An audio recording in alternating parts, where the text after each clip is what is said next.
Hello, friends, and welcome back to Tutti Talks, the podcast where music and conversation come together. I'm your host, Aveline Schienke, and the two co-hosts joining me today are Noah Carr and Maggie Fisher. We're also joined by our special guest, Kelly DeRose, a passionate music educator and performer. In today's episode, we'll explore Kelly's journey through teaching, performing, and building community through music. From classroom insights to ensemble leadership and outreach, we'll talk about how she inspires students, navigates the challenges of music education, and shares her love of music with the next generation. Kelly, thank you so much for being here today. Thanks for inviting me to be here. Of course. To start out, could you just tell us a little bit about your history, where you got your degrees from, what made you want to start playing, and what you're doing now as a music teacher? Sure, absolutely. So started way back when I was 7 years old, and my parents said, my children are watching too much television, and so they decided we would take some music lessons. So when I was 7, I started playing the violin. I grew up in the Flint area, and so the Flint Institute of Music was a big part of my journey to get to where I am today. So through that experience of learning violin and then eventually getting through high school, my high school experience didn't have an orchestra. So I did outside ensembles, did some youth groups through the Institute of Music, and then got to that pivotal moment of it's time to go to college. You know, what am I going to do? What am I going to study? And I thought somehow music had to be in there. Somehow education had to be in there. My parents are both educators. And so wasn't quite sure how I was going to put those two things together, but ended up going to Eastern Michigan University and figured out that music education was the way to go. You know, that was the best of both worlds. And so went through Eastern Michigan, got my bachelor's degree there in music ed in 1995. And from there, got out into the real world and started teaching. I didn't first have an orchestra job, though. That was my idea, was I was going to go to school, get an orchestra teaching degree, and then teach orchestra. But as you may or may not know, in the state of Michigan, you get a K-12 music license once you graduate. And so my first job was as a middle school band teacher and choir teacher, of all things. And did that job for a couple of years and then was able to get my foot in the door with an orchestra job. Once I got into that orchestra job and you have your state of Michigan license, you had to renew that license, that professional certificate or provisional certificate at the time. And one of the things that you had to do as for a requirement for the state of Michigan was to get more college courses in. Now that's a little different. You don't have to necessarily take more college courses, but you had to get 15 more credits to then get from that provisional to professional license. And so I thought, well, 15, I'm halfway there to master's degree. So as I was teaching out at Chippewa Hills in the Mount Pleasant area, I was right near Central, and so I ended up getting my master's in music ed at Central Michigan University way back when, and then was able to get to Mona Shores, fortunately, shortly after that. And so I've been there for quite some time teaching orchestra. During your studies, did you ever consider a different career path? You know, I did. I wasn't certain about music ed. I thought music therapy would be really cool. I thought the area of psychology was pretty interesting. And so I started to look at music therapy as a degree area and something that would be rewarding as a profession. I realized pretty quickly I didn't have the guitar chops nor the piano ability to be able to do that effectively. And, working with the populations that music therapy works with was not going to be, I guess, my forte. So from there, I said, well, all right, let's see about orchestra directing or music teaching to the public school system. And so that's where I landed. As a seasoned educator, in what ways are students different today than they were 30 years ago? So that's a really interesting question because there are a lot more things that kids have an opportunity to do, right? I mean, there's lots more sporting activities. There's a lot more other things other than music. And so to get students and families to buy into the idea that music is worthwhile, that practicing an instrument is time worthy, is very different now, I think, than it was way back in the olden days when I first started teaching. So that part, I think, of above all else, is what I see as the most challenging thing, is that, although this thing of music education has been around for a long time, spending some time doing it is really good. It's good for kids. It's good for brain development. It's good for socialization. And, there are a lot of things that kids can do nowadays that don't require you to be around people.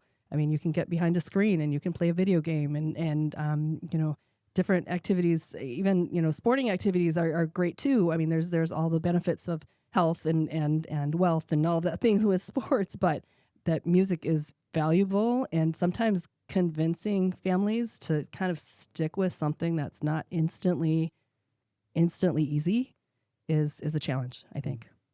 Yeah. What do you think, like, what's the hardest thing for students to overcome nowadays coming into the orchestra setting, especially like new students that have never touched an instrument before? Like, what do you think is one of the hardest things to come into an orchestra not having touched an instrument before? Okay, it's a really great question right Yeah. now during this time of year, because we're here in November, and so new and shiny has kind of worn off for those beginners, right? So I teach 5th grade beginners, and everyone's really excited at the beginning because they like this instrument. This is, going to be fantastic. I love how the violin sounds. I love how the cello sounds. And then they put it in their hands and it doesn't really sound great to start out with, right? And so convincing and showing and having patience. I mean, students have to have patience with what they're doing. They have to have grace and give themselves the ability to fail forward. And a lot of times, if it isn't instant, and I think that's true for even older students, if it isn't an instant success, it's hard to persevere. And so even with those little 5th graders, I mean, that perseverance, the learning how to make something better if it's not right the first time or the second time or the 20th time, that is a challenge. But what a great life lesson, right?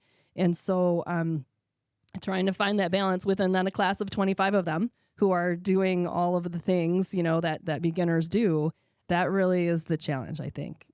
But once you get over that first and that second time you're able to do that with that young student, they're hooked, right? Yeah. They're hooked. And who doesn't want to feel good about what they do? And so making that connection and showing a student or helping a student learn how to make that happen is super rewarding. Rewarding. Yeah. And these 5th graders that you teach, do they have prior knowledge of like their instrument, or are they like just starting out? Oh, they're just starting. Yeah. They're like, how do I open up the case? And what's this thing that I'm supposed to, wing across those things that make the sound? and do I turn this here or do I do that there? Beginners, strictly beginners.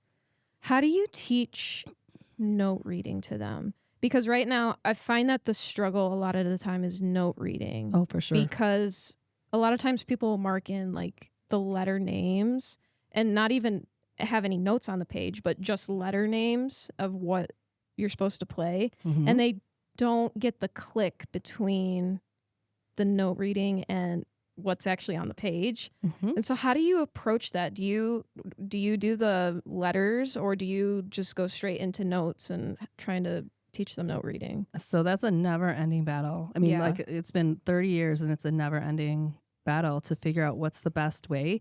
Now, I come from a Suzuki background, so even my own learning of note reading was not real great. I mean, Suzuki background is all about learning by hearing, learning by listening.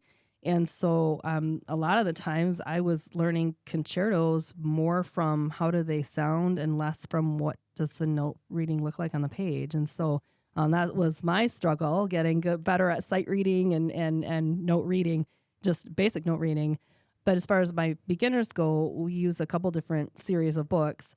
One is kind of, it puts the letter name in the note head. So it's on the staff, but then that letter name is written inside the note head. And so you can go back a little later and say, okay, we're going to get rid of those cheater notes, sometimes what we call them, and fill those in. So now it just looks like the dot on the staff. But it is a repetition situation. And my younger ones, my 5th graders, we don't have access to technology in their hands. The older kids, I mean, we have the Chromebooks and we can do, like online games and flashcards and, kind of gamify the whole how do we learn how to read. But for the young ones, it is really just a repetition, and letting them understand it's graph reading. You're reading a graph. Yeah. And sometimes just having that information kind of makes it click. Like, this is telling you what to do next. And I have a chart on the wall that we just like, we go through and we name it. We like, this is what it looks like. And then there's, tricks and all of that, thing that you can do. Like, it's down on the bottom, that treble clef, down D, down on the bottom, and so all those little mnemonic things that you can help you or help kids remember. But it is a repetition, and sometimes it is endless repetition. And, sometimes writing in a few letter names is okay. But, we try pretty soon to get reading, because once we can get reading, then there's lots more that we are able to do as a group. I think if you're going along that private lesson line and it's just you and a teacher, there's a less of an urgency to get that in there. But it's always a balance, right? I mean, you want kids to be able to sound great on their instrument, but then we also know what to have to play next. And so reading the notes is important too. Yeah. Yeah. And that's something I've really noticed with being in this job and teaching privately too, is when I teach privately, I never teach my students the letter names, or like I don't like write them out on a piece of paper or anything like that. Like, I just point to the note and I'm like, what note? It's more like a pop quiz. Like, what note is that? What note? I usually give them a cheat sheet of like, the lines and the spaces, and like, oh, this is a treble clef, and all of that, and then I give it to them and I'm like, okay, this is that, and blah blah blah. But when I go into the public school system with it's harder, because the students there most of the time, unless they get into like 5th grade or middle school, they can't take their instruments home. Oh wow. So they only get to touch their instruments certain days of the week, so it's a lot harder for them too, because they don't get to do it as much.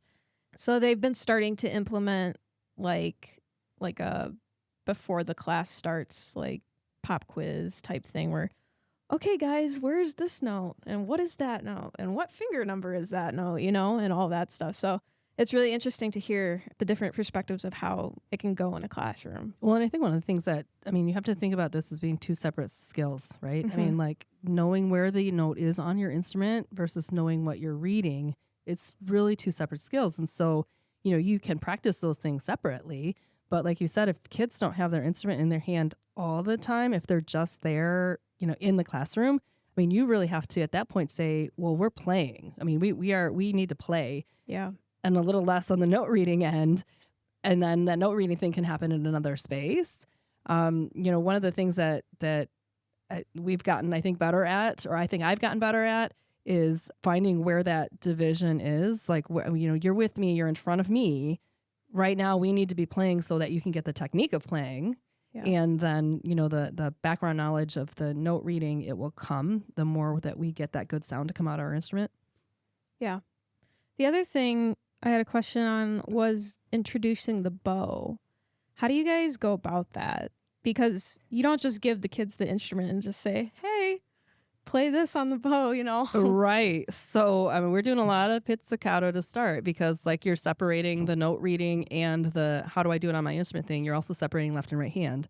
So, we like to get left hand set up, because then, and of course we have the finger tapes that go across then there's a whole debate about that too. When you go from private to public school, how do you get kids to hear and be in tune? But, we get that left hand set up first, and then introduce the bow after that. But with a beginner, they've got that bow that's just like candy in the case, and they want to take that out, and we're going to do it like we're going to really play. So a lot of methods will wait quite a bit. They wait quite a long time to introduce the bow, but we're trying to do it as quickly as we can, because we know kids want to do it. And as there's a motivation there, there's a will there, then chances are, things will go the way you want them to go.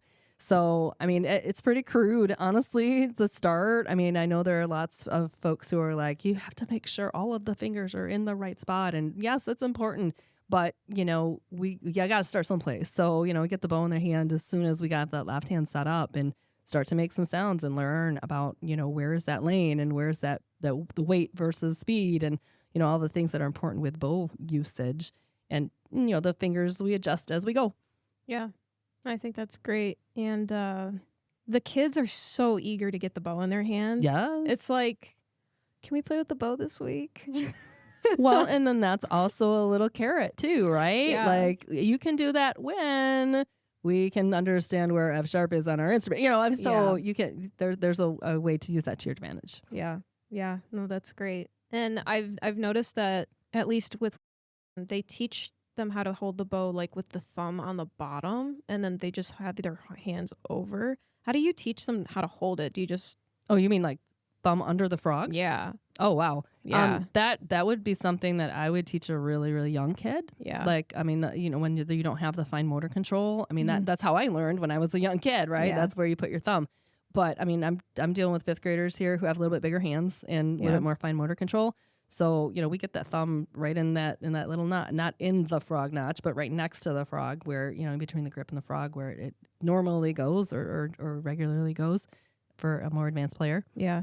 Do you guys do like the finger exercises, like the push the pinky down? And oh, sure. And rocket chips and windshield wipers or and like all of that stuff. The spider crawl. The spider crawl thing, yeah. So we've discovered this product a couple of years ago, the pinky holder. I don't know if you've seen those. Oh my gosh, it's fantastic because that's, I mean, for low string players, not so much because, we've got their pinky over the top, of course, but that pinky holder for violin and viola players, that gives that just visual and the feel of where that pinky goes, because half the time, I mean, that's the battle, right? Like, what's the angle of your fingers, and get that pinky up, then you've got the arm angle in the right spot. So the pinky holders are pretty cool.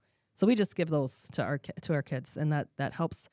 It'd be amazing how well it helps set up the bow hold. Interesting. Yeah, you're the first person I've talked to that's actually used those. So that's very cool to see. I'm curious what your process is for choosing repertoire for your high school orchestra. Yeah, so that's like one of the huge responsibilities, I think, as far as an ensemble director, is to pick the right stuff. And there's been plenty of times where I picked the wrong stuff. Get me wrong, but my process is, first of all, I have to enjoy it. And maybe that's not the way to go about it. Maybe I should be picking things that are more, in line educationally speaking. But I have to enjoy the music that we're going to spend 6 to 8 weeks on. And so that's kind of like check mark number 1 for me. A lot of listening. I spend a lot of time just listening, especially to new music that comes out, to educational music that comes out. So, you've got this kind of this fine line between playing the classics and then finding the kind of educational literature that will really suit your group. And there are some great composers out there that do that well. And so it's good to like choose and look through their what's new and what's up, but lots of listening. I listen to a lot of stuff before I make a decision on what is going to be a good piece for this group. But then I'm also thinking about, what kind of styles have we played before, what ones we haven't played, and what we need to get in there. Because I think there's a line between doing all of the same stuff all of the time just makes it kind of boring. And what is interesting is the music that kids will think sometimes is just, oh, this is terrible. I don't want to play this one. This is, why did she pick this one? Kind of, grumblings tend to be sometimes the ones that kids go, oh my gosh, this is the best piece ever, by the time they learn it, right? So you have to find the thing that is of interest, but then also has the educational value in it, that the skill that you want them to practice, and then something that will keep them hungry for more and come back, because ultimately it's their decision whether or not they play for you. And I think maybe in the past that we, speaking way back to that first question of like, what gets kids to do this, or what's different about, kids then and now, is they have to buy into it. They have to want to do it. There's not going to be parents, or there's very few families that say, I want my kid in this and they're going to stay in this no matter what. A lot of times it's like, well, my kid's not interested anymore, so we're going to do other things. So you have to think of that part of it too, because it's a little self-preservation, honestly. And, what's going to make that kid be really jazzed about playing this piece of music? And is this a snoozer? So when you're selecting music, there's all of that around what you ultimately end up doing. And then I like to have kids play it first. Like, I'll get music, or I'll order music and say, all right, what do y'all think about this? Because that's a really good gauge too of whether or not you're going to be successful in that 6 or 8 week time period, of whether or not this is going to get to be stage ready. I mean, if you can't read through the first 8 bars then you probably know you aimed a little too high. Yeah. So that's another consideration when you're picking out rep. How do you inspire your high school students to go practice? Yeah, I don't know if there's much inspiration there. Maybe the evil eye. I don't know. There's that balance between extrinsic and intrinsic motivation. Sometimes for the younger groups, I'm saying, and your practice assignment this week is, and your practice is, again, you need to turn in this and do this video. I'm going to evaluate you on, and there's all of that. Your grade depends on extrinsic motivation, right? I tend to, for the older, more experienced ensembles, just say, and we're not sounding good. Do you hear how we don't sound very good on this? It's time. You need to take the responsibility, make sure that you've got team focus here and you've done your job, kind of thing. I mean, I don't know, maybe Noah can speak to that one a little bit. And how do I motivate people to practice? Well, I remember it, I think it was just a few times you would assign a practice assignment, and when I was in high school, where we just record yourself playing an excerpt and then we have to send it to you. Yeah, but that really forced me to practice that part, because I didn't want to look, because when you have to listen back to yourself, especially, you notice wow, do I really sound like that? And I think that's really important, looking back and listening to yourself play. I think that was my main motivator for practicing. Nice. I should keep doing that then. Yeah. How do you, when you're going through an orchestra rehearsal, especially for high school, how do you incorporate technique into that? Because I know when I was in high school, we did circle of fifths practice, or we did okay, give me your 2-octave scale right now, or, whatever. How do you incorporate that with your high school students? So a lot of times where you do it on warm up, that will then focus on whatever that skill is that we're looking to do in that performance rep. Mm-hmm. My younger students who are least experienced, we're doing more of that, this is scale week, and, I want to hear these scales, send me a recording, or, going down the line kind of situation, what does this sound like? Play this part. It's also important, whatever rep you've chosen, what are the skills that are in it, right? Now sometimes people go the other way. A lot of people kind of go the other way and they say, I want these skills, so I want to pick this tune. Sometimes I go in the opposite direction. I want to play this tune. What skills do we need to know? And then from there, you can kind of determine, this is what our warm-up needs to sound like. We need to spend, our time doing spiccato on this, or we need to do this particular bow exercise to get our right hand warmed up to be able to make the legato sound that we're looking for in this particular piece. So I think it's the integration of the warm-up and to then the rep that you're playing, which kind of dictates the technique that you're looking to focus on. Yeah, that's great. And we even do that in undergrad, with an etude or whatever, practicing the technique for what piece you're playing. So that's great that you do that. I want to talk about grading wise for orchestra.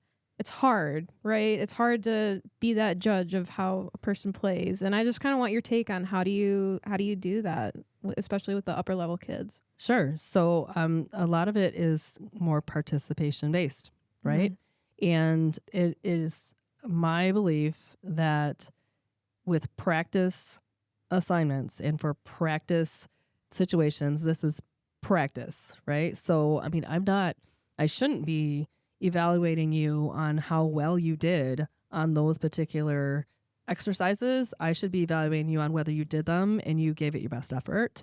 So when you look at a grade book for my class, at least, you've got check marks on did they do this practice assignment? Check. Now, I'm evaluating that and I'm giving feedback to that, but that's not part of the number.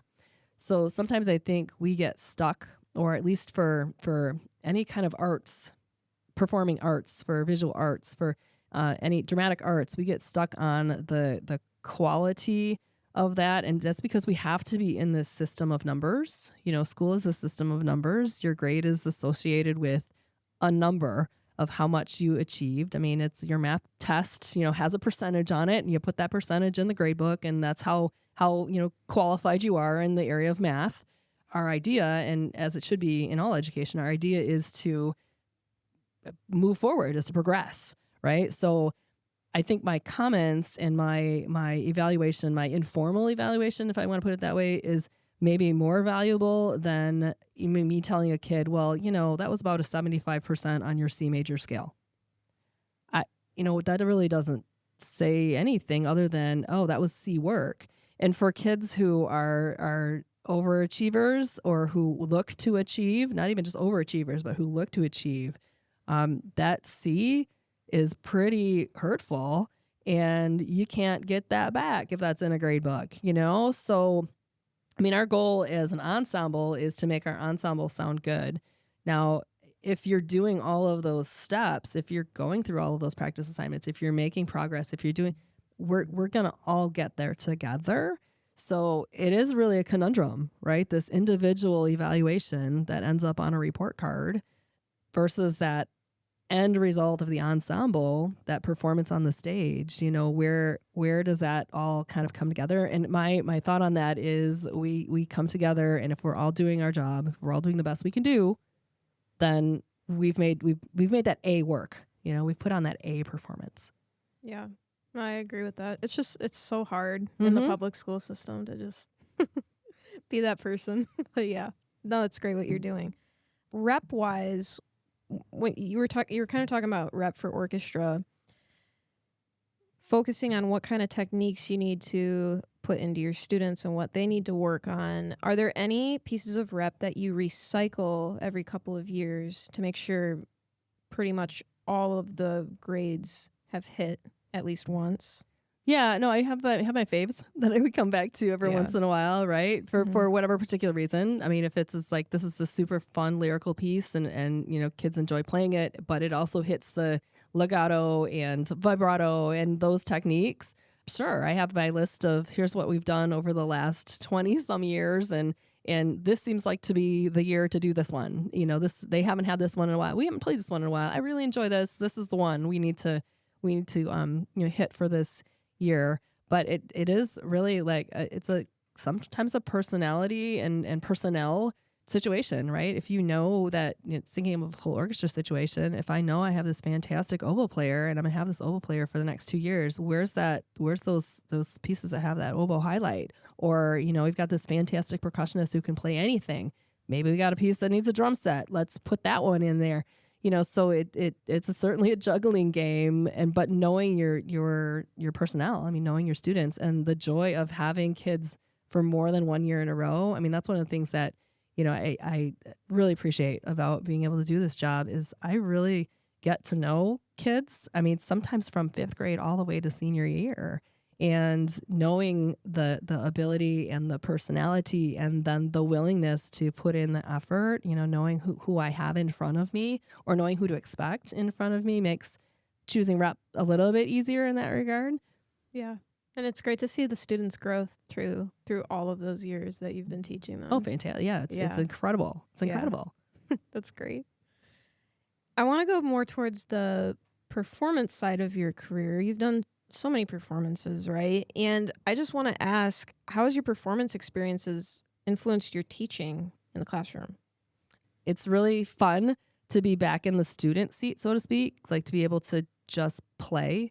And sometimes those are the days where, we have a long week of classroom work, and then I'm like, all right, here we go. It's Friday. We're going to run it all. And I pick up my instrument and sit down and play, and so that is super fun to just play, because I think sometimes when you are in that director position, there are lots of things that you have to take care of that don't actually involve you making music. You're helping students make music. You're, behind the scenes doing all of the kind of secretarial work that has to get done, but you're not making music anymore. And so finding that balance of being able to actually pick up your instrument and do that thing that you first kind of fell in love with is sometimes important.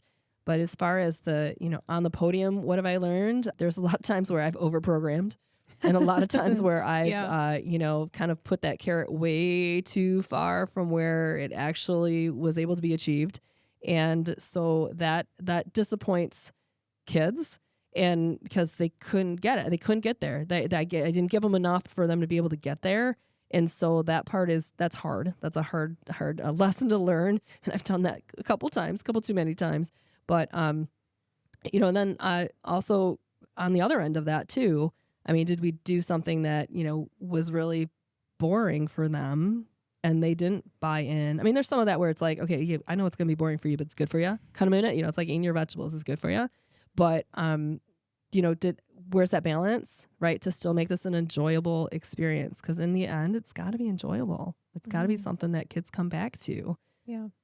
When you over and under program, what do you do? Do you like cut or add pieces, or do you just kind of tough it out? Well, it kind of really depends on like how bad the situation is. Right? I don't think I've ever. I don't feel like I feel like I've overprogrammed, but I don't ever feel like I've been to the point where I had to like just cut something. Right? I mean, I haven't been over that over the edge, but the under program.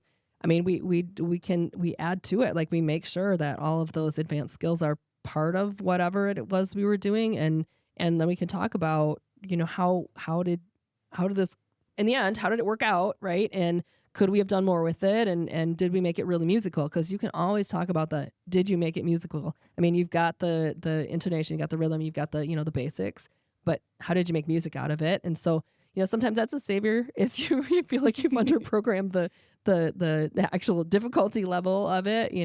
We talk about that aspect of a performance.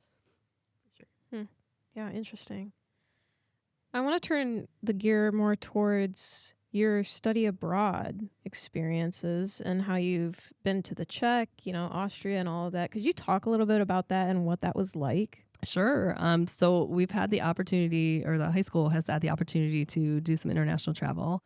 And when I was a student at the Flint Institute of Music, we had an opportunity to travel as well. So knowing from the student perspective how that is a motivator and how that is really exciting to be able to see the world is pretty great thing. And so I was fortunate to be able to get to Mona Shores, and there was this tradition of international travel. And so every 4 years we take our ensemble to a destination that's overseas, and get a chance to not only tour and do the sites, but then play music for those communities that we get to visit. And so choosing that next destination is always the challenge, right? And with the world politics being world politics, that's sometimes even more of a challenge. But what a great thing to be able to share music on the international stage, right? To share it with the whole world. Because it is a world language, everyone experiences music to some degree. And so that experience of not only the technical, how do you travel experience for students, but, how do you travel and then play a musical instrument and then, get prepared for this kind of high profile performance is a whole nother level of musical education. Yeah. And it's great that high schoolers are being introduced to this so early on in their music careers, and getting that opportunity to go, because not everybody, I feel like that's a more up and coming thing now, is people being able, or students being able to go and study abroad before they get to college, which is great. I really love that. When you've been out and studying abroad with your students, has there ever been any problems with flight or like transporting instruments? That's an interesting question. Well, yes, there has. Yeah. For the as far as the travel with instruments go, we've been lucky that we've gotten away with, frankly, violin and violas getting in the cabin of the airline. I mean, they technically they exceed the carry-on baggage limit, but we've been fortunate to be able to have some travel agents that have said, "Hey, look, this is how this is going to work." Our larger instruments, our cello and basses, we've always rented in whatever destination we go to. So we haven't had any instrument accidents along the way, just by packing strategically and then having the fortune of getting the sensitive instruments inside the cabin. There's always the traveling with people is, I mean, you've got you got the people part of it, and students. And if you're international, then you have the passport documentation part of it too. So, I mean, one of the scariest things that has happened and I was on this trip as a secondary helper. I wasn't the lead of this. This was before I was the high school orchestra director. We were in China and, having kids misplace their passport in China. is a pretty scary experience because there's only so much you can do at this point to get everybody home. So, I mean, there's always that risk. I mean, fortunately, it worked out okay. Passport was found. We were okay. But there's always sometimes more of a risk at traveling with students than there would be just a domestic traveling situation when you go in an international route. Yeah, for sure. I would be so paranoid. It is. I would be so scared. Well, I mean, a 10-day trip, and I honestly don't sleep very much on a 10-day trip because there's, by the time you get everybody in their room and then, hey, maybe just a little bit of sleep and then we go again the next day. Let's go. Let's make sure everybody has all their things, right? So not only taking care of you or trying to take care of you, but then trying to take care of the 35 to 40 others who are along on the trip. So wild. It is pretty wild. It's a pretty wild experience, but it is also a super rewarding experience. And, just the other day, our last international trip was not this past summer, but 2 summers ago. There were kids who were talking about, do you remember when we were in Ireland? That was what, and so, it's worth it. It's worth it to provide that experience. Yeah, no, it's great. So how is classical music relevant today for students? That's kind of going back to the question about picking repertoire. Sure. So I think it's important to understand the history. And when you talk about stringed instruments, I mean, the history is, European history and the literature that was written way back when these instruments were first became a thing is, I think, important to understand in perspective, right? And so I think it would be irresponsible to not do a little of the quote unquote classical education there. Baroque era music, of course, is provides kind of the foundation for what an orchestra or European orchestra has been about. And so that's important to understand the historical context of where our instruments come from. That being said, you can't dwell on that. You can't live there all the time because there's been so much more that's happened. There's been so much more music that's been written that, is more modern and worthy of being learned. And so, I kind of take that little, we have to have that little, here's where we started and this is important to know. And believe it or not, the kids are all about that. I mean, I kind of look at it as go, it's classical. We gotta do this Mozart thing. We gotta do this Bach thing. It's kind of, but I mean, they enjoy that. They enjoy that little taste of that. I think if I did it all the time, I don't think it'd be, it wouldn't be enjoyable. But just a little, little Vivaldi here or there does little wonders to kind of, make everybody feel balanced. So, absolutely. What would you say is the most important skill that students learn being in an orchestra, playing together? There's lots of stuff. There's lots of stuff to learn. You mentioned about the together part. Right. And so we have to get along with each other. We have to, not just, musically get along, but we have to socially get along with each other. But if you're thinking the individual, what does the individual need to understand? I think it's perseverance. I would have to go with perseverance because I don't know very many people who like to continue to do something that they feel like they're not good at. And so when you're practicing your instrument, what we're doing as musicians all the time is we're trying to improve upon that mistake. What was that mistake I made? And it could be a number of mistakes. There's lots of ways to make mistakes, right? When you're performing on your instrument. So to persevere through that process of analyzing the mistake, doing something to try and correct the mistake, trying it again because, I made that mistake. I need to try it again. Understanding that feedback loop, so to speak, and being able to kind of solve the problem. So you got to persevere through that. There's so many young ones and even older ones for that matter that just go, made that mistake, moving on. Well, no, we got to figure out how to fix that. And that process of just problem solving is huge. But it takes perseverance to do that. You have to make a commitment to do that.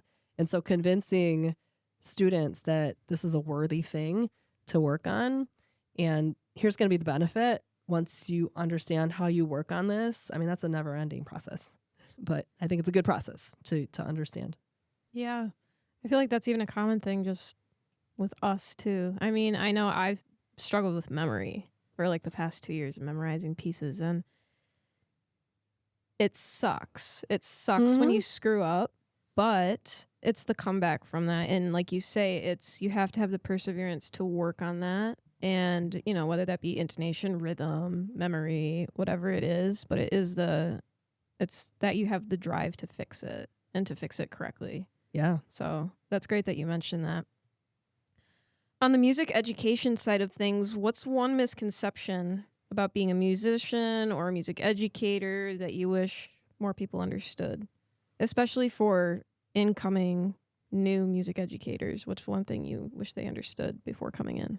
I think there's a lot of behind the scenes things that have to take place that as a rookie or as a new person to music ed, or even just as a music student, like a high school music student who's deciding, I want to do this, this is where my heart is, that they might not see or understand. And so I think that's wise for those who are considering music education to, get the full picture of what this is all about. I spend a ton of time responding to emails. I spend a ton of time. Me too. Right. So, Yeah. I mean, I know that's part of everybody's experience nowadays, but Yeah. I mean, there's a lot of just behind the scenes stuff that isn't really music related at all. I mean, it's more organizational skills. It's more, how do you communicate to your administrator what you need? How do you schedule a concert? How do you, operate the venue that you're supposed to be in? How do you even set up your room, and who's going to do that? Because somebody's going to come in and mess that up. So all of those things that are not necessarily related to even picking up your instrument, I think that's important. People understand that that's part of the job. And that's kind of the unsung hero part of the job. The fun part of the job is standing on the stage, right? And making the music happen and waving your hands and have this great sound happen, That's the cool part. The cool part is learning about kids and learning what their interests are and, getting them to, do this thing we call music together. That's the really cool thing. That's the thing that as a music student you experience all the way through. But the behind the scenes thing is also sometimes more of your job than the being on the stage part. And so I think that's a huge consideration when people are considering music education, to know that that's going to be part of the gig. Yeah. Yeah. And I don't think people realize that, like, when you get your job as a music ed person, like, it's all you, like, it's just, there's not really a person there to say, oh yeah, like the past person, like the past teacher, to be like, oh yeah, that's how that runs and blah, blah, blah. And so, yeah. Well, and I think you're totally hit it Yeah. hit it right there, because there is not very many schools that have more than one band teacher, choir teacher, orchestra teacher. I mean, my job, I'm fortunate to have a colleague. I have an orchestra colleague. A lot of times there's a middle school and high school person, but there are some places out there where you're it. I mean, you're the K-12 music educator, and who do you go to for help or advice? Well, you're not going to go down the street to the science teacher. They're not going to be able to help you with that part of the music world. But that's where some of the professional organizations come in. So you've got, the Michigan School Band and Orchestra Association, you've got the American String Teacher Association, and that's where, on top of kind of sink and swimming in your own job, you have to kind of reach out, or you have to have the wherewithal to know to reach out to some of those folks to be able to connect.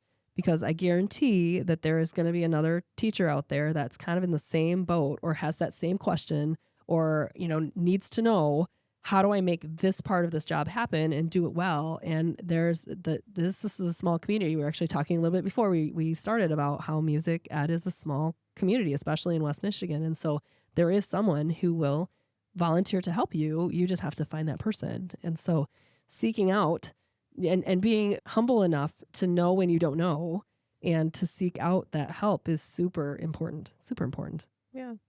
It's like, hey, can you please help me with the copy machine?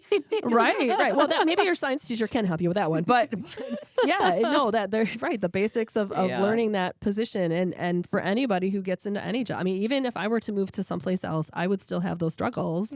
And to get through that first year of, this is how everything works in this position. And for sure, it's a whole entire year. I mean, for some other areas, I mean, yeah, you kind of get into it and, okay, I got this down. We're done with the first semester and done with the first trimester. But for music ed folks, I mean, you're doing different concert cycles, right? So you've got the fall concert cycle, you got the winter concert cycle. So once you get through one of those all the way through a full year, then you can go, oh, okay, now I get it. Now I understand how this has to be the way it is. And now I can maybe change something that I thought didn't go so well. Right. Yeah. Yeah. So switching gears a little bit, we talked a lot about like classical music and creating well-rounded musicians. I have a big interest in like fiddle and eclectic styles. I'm on the committee with the American String Teacher Association. Oh, awesome. And I was in like the Anything But Classical Orchestra. So this is like a big interest of mine. And I wanted to ask about your group, the Mona Shores Fiddlers. How did you start that? How's it going now? Like, how did you get to where you guys are? Sure. Well, I had the privilege of not starting it. I inherited it when I moved into the high school position. I was at Mona Shores Middle School for quite some time, and the director at the time, Tim Staudiker, he was the one who had the vision to make this happen. So back in 1996, he decided to get together, kids after school. He was just noticing that, hey, there's kind of something missing, and that's he appreciates that style of music, that kind of fiddle music. And so he thought, well, maybe this could be something that, kids would latch onto. And for sure enough, that was true. And for quite some time, he ran that concurrently with, of course, the during the day orchestra responsibilities. And so when I moved into the high school position, and gosh, what was it? 2014, that I inherited the fiddlers. And I have to say, as the whole classically trained, no experience with alternative styles, I was terrified of this because I didn't know what I was doing. I still feel like I don't know what I'm doing. But there was this tradition of these tunes that the kids always played, and I kind of had that idea and understood what that was all about. But then, how did we make it into what it is now, or what differently than what it was? Right now, there's almost more students in that group than there are in any of my ensembles during the day. So, that's kind of exciting, to have kids want to do this. And I think kids want to do this because it's such more of a social activity. And maybe you can attest to this too. It's not like a sit down and play your instrument and, class is over, bell rings, off you go. It's more of like we show up, we kind of get, we enjoy each other's company, and oh yeah, and we're gonna play some tunes too. Absolutely. And so the other thing that I think is so great about it is kids are playing their instrument, and they're playing their instrument because they want to. And it's not because someone else told them they had to, or it's the right time to. It's third hour during the day, and now is what we do during third hour. They're playing because they want to. And so my goal, I guess, with this group, or my idea with this group, was to make it that thing that kids would want to come out and play, because the more kids play, I don't care what they're playing, the more they play, the better you're going to get at what you do. And we've kind of turned down the angle of more of a Celtic fiddle situation because of the area that we're in. We have the Michigan Irish Music Festival just down the street from us. There's Sparta Celtic Festival. There's Holland Celtic Festival. So all around us are these Celtic festivals. So, why not play some of this Celtic music? So just using the resources you could find online and, kind of saying, hey, again, I like this tune. Maybe our group should play this. We've been able to come together with a group of different tunes, and, some that have remained since the longstanding history of Mona Shores Fiddlers. We kept a couple of those in there, but we've also had kids who write and compose and, have laid out their works where we can say, yeah, this is the Mona Shores original. These were kids who wrote these tunes for us. And so that's a whole nother aspect of a music education, and to see the fruition of, your composing efforts, be put on a concert stage. So that's another huge benefit, I think, from having an alternative ensemble group. Me, myself, certainly still not all that comfortable with that whole idea. But kids have taught me a lot. And, the kids will come in with, hey, I'm going to play guitar. I'm like, great, play guitar. Can I play guitar? No, but you, yes, you do it. I can't help you, but you do it. We've got banjo player. We've got a penny whistle player. The other thing about this alternative style group is you can get kids from other disciplines involved. Our penny whistle player plays clarinet in the band. So that is another, let's get kids together to make music moment, which is super important. Yeah. So since you weren't super familiar with the style and like you were still learning as you took it over, would you say that it tends to be like more student led, or did you have to do like work on the outside to like try to figure it out as you went? Yeah, as far as like what to play, I mean, I'm the one saying, "Hey, what do you think about this one? I like this." Again, I like it, so we're gonna play it. But then it's student buy-in too, right? I mean, there's been many times where I've said, "This is a cool tune. Listen to this," and they go, "Oh no, we're not playing that one." I'm like, okay. So it is student led in that regard, but there are also kind of the standards that we always do that kids, believe it or not, want to do. I mean, there's been somewhere I've said, we've done this one for a while. Can we put this one away? And they're, no, it's our favorite. Okay. So, I mean, there is a lot more give and take in that situation than in a regular school ensemble situation where, it's always a friendly dictatorship. But yeah, so now I've learned along the way on, what are the resources, right? What are the resources for this, and how do we harmonize this? Because that's another thing. I mean, you're going from basically lead sheets, you're looking at melodies that have chord structure on top of them, or sometimes don't have chord structure on top of them. You got to figure out what that chord structure is and what's going to make it sound good. And hey, bass players, what bass line is going to sound great with this one? Go figure it out, kind of thing. So it's a lot more personal in that regard, where kids are figuring things out along the way, and it's not a whole lot of me telling them what to do. It's more of like, hey, we're going to try this tune. I mean, that's coming from me, but they're making it their own. I think that's a wonderful way to run a program like that. It engages them with like being more creative and being collaborative with their peers. I think it's really wonderful. Another thing I wanted to ask about, you guys have like a fiddle camp, is that correct? Yeah. Could you tell us about that a For little sure. So when all of these opportunities came along, the Sparta Celtic Festival, Holland Celtic Festival, all of these are usually summertime or early fall events. And so I kind of thought we need to do something. If we're going to do these, first of all, I could get a commitment from you kiddos that we're going to do these events that are, before school or before school even starts, August and such. And then we got to be ready for them. I mean, we can't go out there and say, yeah, we're the Mona Shores Fiddlers, and we practiced 2 times before we're on the stage in front of all of these people, right? So I just thought that a camp situation, kind of an intensive learning situation, would be good, not only to get our set ready for performance, but also for kids to get to know each other, because we are like a 9 through 12 group. So the rookies coming in from 8th grade, I mean, this is their first opportunity to play with the fiddlers. So the level of experience is certainly not there as opposed to a senior going into their senior year who's done this for 4 years. So, somehow we got to get ourselves together as not only musically together, but we have to get ourselves together as far as an ensemble goes, and knowing who each other is and who those soloists would be, and, how do we feature, this particular person for this particular tune. And so having a camp situation was kind of my solution to that. And it's not very long camp, and we go away for a couple days, but it's enough time that we can, do some team building things and then some music things. And usually by the end of camp, which we do in July, we have like our set basically done for the year.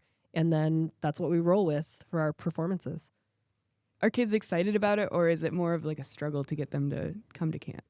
No, I think kids are excited to do it. I mean, we make it fun. I mean, it's not all about, we're practicing 12 hours a day. Right. It's we've got activities to do that are just fun activities. I really encourage them all to come. I mean, I can't mandate that they come, but it's turned into the ones who are absolutely serious about putting on a good show are the ones who come. And that's, and it's a club. It's not a requirement that kids participate. And there are kids who kind of come in for a little bit, and then they have other things that are on their schedule, and they don't come for a while, but then they, when they can, they come back. And, so building the performances around that too is also important, to make sure I've got the people in the right spots who will, be there for performances is important to have. Those are the folks who are soloing and doing the heavy lifting, so to speak.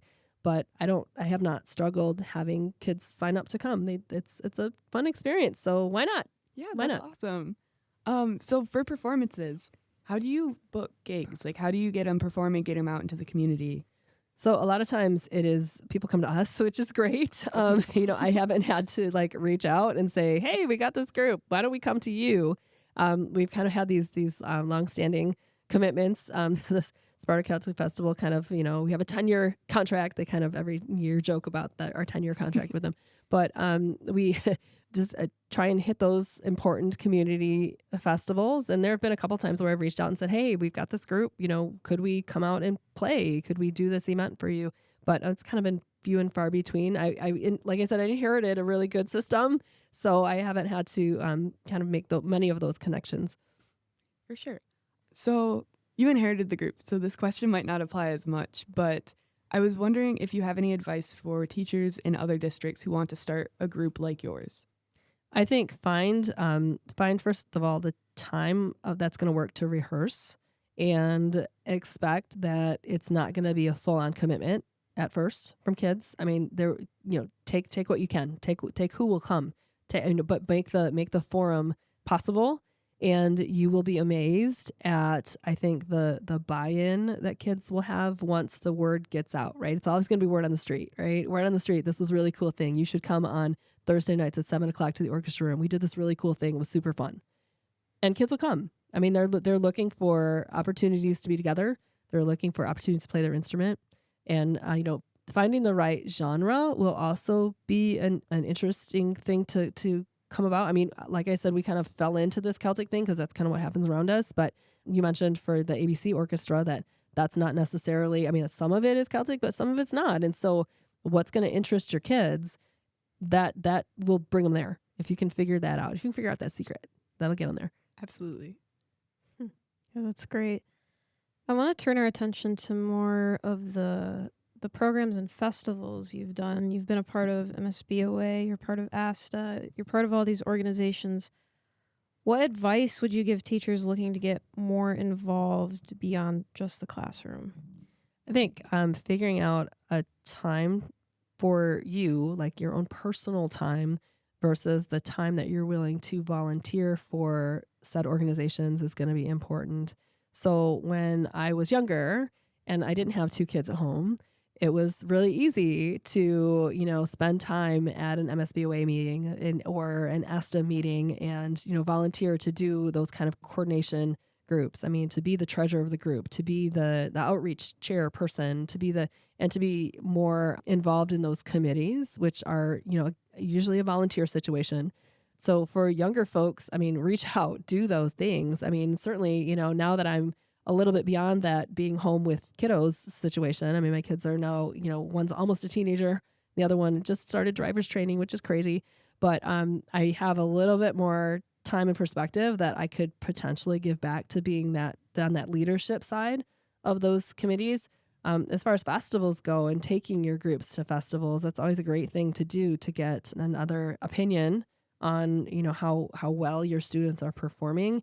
We have not done Michigan School Band and Orchestra Association festivals in the last couple of years because we have now a break that is a week-long break that happens the week before the festivals happen. And so educationally speaking, we are not interested in putting our kids out there in an adjudicated forum after we've not played our instruments together for a week. So we've kind of stepped away from that kind of participation in those particular type of festivals that rate your ability or rate your students' ability to perform.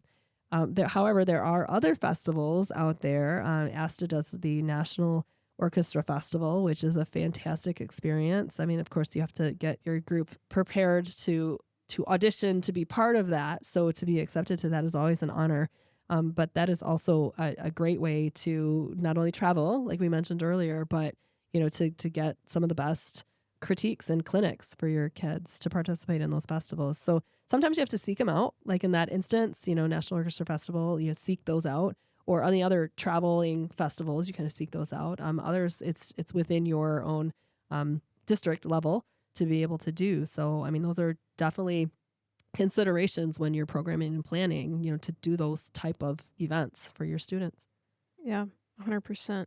And with that, you've had many leadership roles with MASTA and MSBOA and those types of things. How have these experiences influenced your perspective as an educator? So I think it's interesting to, in those type of situations, when you meet with your colleagues, and not necessarily colleagues within your own district, but colleagues within the music community in general, it is always interesting to see and hear, what their experiences are, because then you can kind of, gauge and learn from, what other situations are. And, with those volunteer things that I've done with those organizations, it's also good to see what kind of advocacy is out there, because both of those organizations are about advocating music education, and MASTA in particular, string music education. And so those resources are super important for not only me to stay in touch with, but for others who might need access to them and might need to reach out and need to understand, how do I get the support for what I'm trying to do in my school. So certainly professional organizations on that level are worthy of being a part of. And sometimes people look at the bottom line, or they look at the price point and say, oh, I'm not going to do that. I'm not going to be part of that group because of this dollar amount. But what you're gaining from the bottom line there is way more than what you're paying to be a part of it. And so, anytime you can seek out support, and this professional level support is a super good thing, super important. Yeah, 100%. I mean, I'm a part of ASTA in the Suzuki Association, and you learn so much from being in it and gain such valuable experience from doing it as well. So it's great that you bring that up. And kind of branching off of that, with these organizations like ASTA and MSBOA, what do these organizations bring to the string teaching community, if you could just name a few things? Sure. So MSBOA is not only just orchestra, but also band, Michigan School Band and Orchestra Association. So what they're doing on a statewide level is bringing music advocacy to legislation. I mean, they are looking forward to and looking about supporting what's happening in public schools. And so that is always a good thing, because you start to talk about budget crises and budget cuts. And one of the first things that sometimes is on the chopping block is music, because those who are making those decisions don't quite understand the value. And not only just the value of what it does for kids, but the bottom line value, and how actually music education is a pretty good budget saver when you start to talk about, number of professional staff in front of groups of students. So there's that advocacy that you can also be a part of, but that the organization is doing for you. As far as the American String Teachers Association, I mean, this is as an American String Teachers Association, so a national organization that's supporting string education, and also offers resources as far as how to prop up your program, how to prop up your community should that be necessary, but also then the programs that it provides, or the opportunities that it provides for your students, makes more of an experience for ultimately your students in the end. I mean, chamber music ensembles and honors orchestras and other events that students themselves can attend and kind of get a broader picture or bigger picture of what music is like, just not in their own high school or not in their own school district. So all of those things are great opportunities for students and for the professionals who are delivering the education. Yeah, 100%. There's so many resources on especially ASTA's website, and just being a member in that. And especially the college level too. I mean, we have the GVSU ASTA chapter here, and I know several other Michigan colleges have it as well. And it's great that we're getting these young string educators in the program before they get into the realm of teaching and just entering that space with students. So yeah, it's great that you mentioned that. For people who are just getting into teaching, do you have any pieces of advice that you would give new teachers? I would say get in the classroom and see it happen. I mean, watch it. Watch the good things about it, watch the bad things about it. Just get in there and make sure that it's something you really want to do. Because I know that, everybody gets to college and they go, I want to be this and I want to do this. And then sometimes that changes, right? I mean, it just changes. You get that experience and you look around and you see, oh, well, maybe this isn't what I'm interested in doing. And everybody comes to music ed a little bit differently, right? They come to that realization that this is what I want to do a little differently, but make sure that that is really something that you want to do. And I know as part of the professional preparation that you do is you get into classrooms, you have to do pre-service hours or whatever they're called, but check it out and make sure you get into people's classrooms and just see how this goes. And there are so many aspects, there's so many different avenues of music ed. I mean, you could be an elementary music teacher. Your certification is going to be everything, right? So, finding that niche and finding what you want to do, go into that band, go into the high school, go into the choir. I mean, look at that, you know, third grade elementary music class and figure out where is it that I'm going to be most effective and where is it that I'm going to enjoy being?